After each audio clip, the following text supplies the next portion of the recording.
कि बाप दादा आपके तन में आते हैं तो आपको उस समय क्या फीलिंग होती है?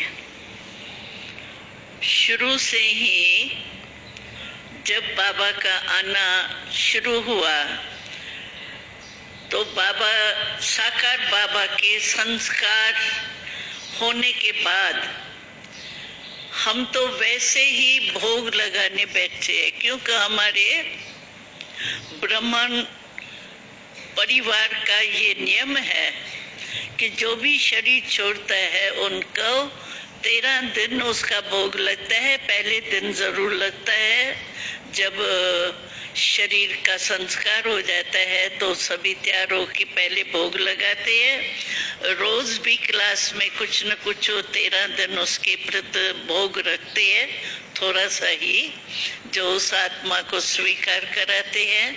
तो बाबा के संस्कार के बाद हम भोग लगाने के लिए बैठी थी, लेकिन बाबा को आना है ये मुझे भी पता नहीं था, और बाबा का पाठ चलना है ये भी पता नहीं था। जैसे क्वेश्चन सभी के थे, क्योंकि अचानक बाबा का हुआ था तो सबके मन में ये क्वेश्चन थे। तो बाबा अव्यक्त हो गया तो सेंटर कैसे चलेंगे, मुरली कैसे मिलेंगी और डायरेक्शन कौन देगा, ये सब के क्वेश्चन थे, हमारे भी क्वेश्चन थे। लेकिन जब भोग लगाने बैठे थे तो अचानक उसी दिन बाबा आया था। ये जो पाठ हमारा शुरू हुआ उसी दिन बाबा अचानक आया था, और उसी दिन ही मैं समझती हूँ सारे क्वेश्चंस का उत्तर दिया था।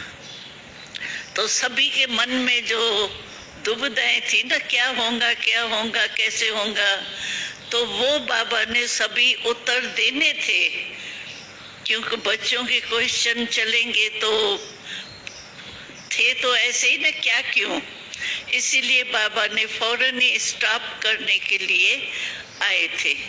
तो पहले दिन से हमें ये अनुभव है कि जितना समय बाबा हमारे बॉडी में, शरीर में आते हैं, यूज करते हैं हमारी बॉडी, उतना समय मेरे को कुछ पता नहीं होता है। आत्मा तो मेरी यहाँ ही होती है शरीर में, क्योंकि आत्मा अगर 4-4 घंटा निकल जाए तो प्रवेश होना मुश्किल है। इसीलिए होती तो आत्मा हमारी इसी शरीर में ही है, लेकिन हमारा कॉन्शियसनेस, मैं गुलजार हूँ, ये कॉन्शियसनेस जो है वो मर्ज होती है। जैसे रेडियो होता है ना, रेडियो में या टीवी में आप जो भी आपको लाइन, क्या कहते हैं इसको, टीवी में क्या करते हैं, चैनल जो भी आप खोलो उसका आपको आवाज आएगा।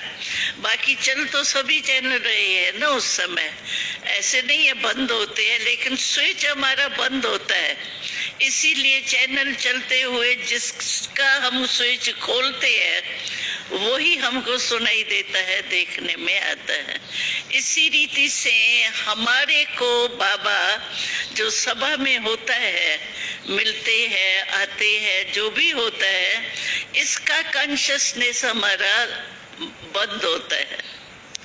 लेकिन मेरी क्या स्टेज होती है, इतना समय मैं अपने को बिल्कुल ऐसी मीठी साइलेंस में अनुभव करती हूँ, बहुत अच्छा अनुभव होता है उतना समय, एकदम जैसे डेड साइलेंस नहीं, स्वीट साइलेंस, एकदम जैसे बाबा के लव में लीन हो या बीज रूप हो, वो भी कुछ नहीं होता है, लेकिन एकदम स्वीट साइलेंस के स्टेज में जैसे मैं मग्न रहती हूँ।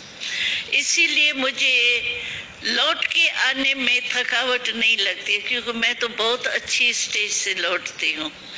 तो स्वीट साइलेंस के स्टेज से लौटने के कारण मेरे को थकावट भी नहीं होती, और जो यहाँ चलता है वो कुछ दिखाई नहीं देता, सुनाई नहीं देता। लेकिन क्वेश्चन दूसरा कोई करते हैं तो आपको ये नहीं आता, तो मैं भी सुनती तो अच्छा है, लेकिन मैं ये फायदा समझती हूँ कि जो स्वीट साइलेंस का बाबा हमको अनुभव कराता है वो हमारे लिए इतना ही अच्छा है जितना मैं सुनूं। और सेवा होती है मेरे शरीर द्वारा, उसकी खुशी और दुआएं जो है उसमें मैं संतुष्ट हूँ, मुझे क्वेश्चन नहीं उठता है।